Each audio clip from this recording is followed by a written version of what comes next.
त्यही भएर नानी बाबुहरूले जहिले पनि शिक्षकहरूलाई सम्मान गर्नुपर्छ, झुक्नुपर्छ। र आज हामी झुक्यौँ भने भोलि हामी पनि शिक्षक बन्छौँ, डक्टर बन्छौँ, असल मान्छे बन्छौँ। यसै गरी आदरणीय हाम्रा गुरु बन्धु चौधरी सरलाई र नारायण सरलाई बिदाई गर्दाको यस कार्यक्रममा एउटा भावनात्मक तरिकाले, एउटा आत्मीय तरिकाले सरहरूको योगदानलाई कदर गर्दै एउटा समयको पाबन्दी हुन्छ, जन्म मृत्यु जस्तै। यसै गरी यो विद्यालयबाट आफ्नो एउटा कानुनी रूपमा बिदाई हुँदा पनि यो स्कुलले सरहरूको योगदानलाई सम्झिनेछ।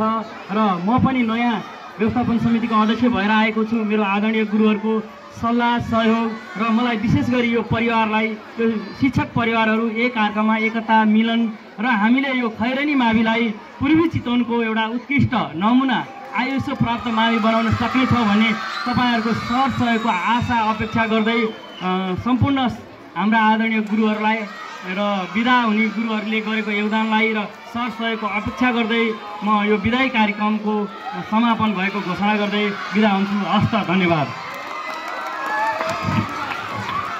भाइ बहिनीहरू, यो 8 र 10 को कोचिङ यथा समयमा सुरु हुन्छ है। कोही पनि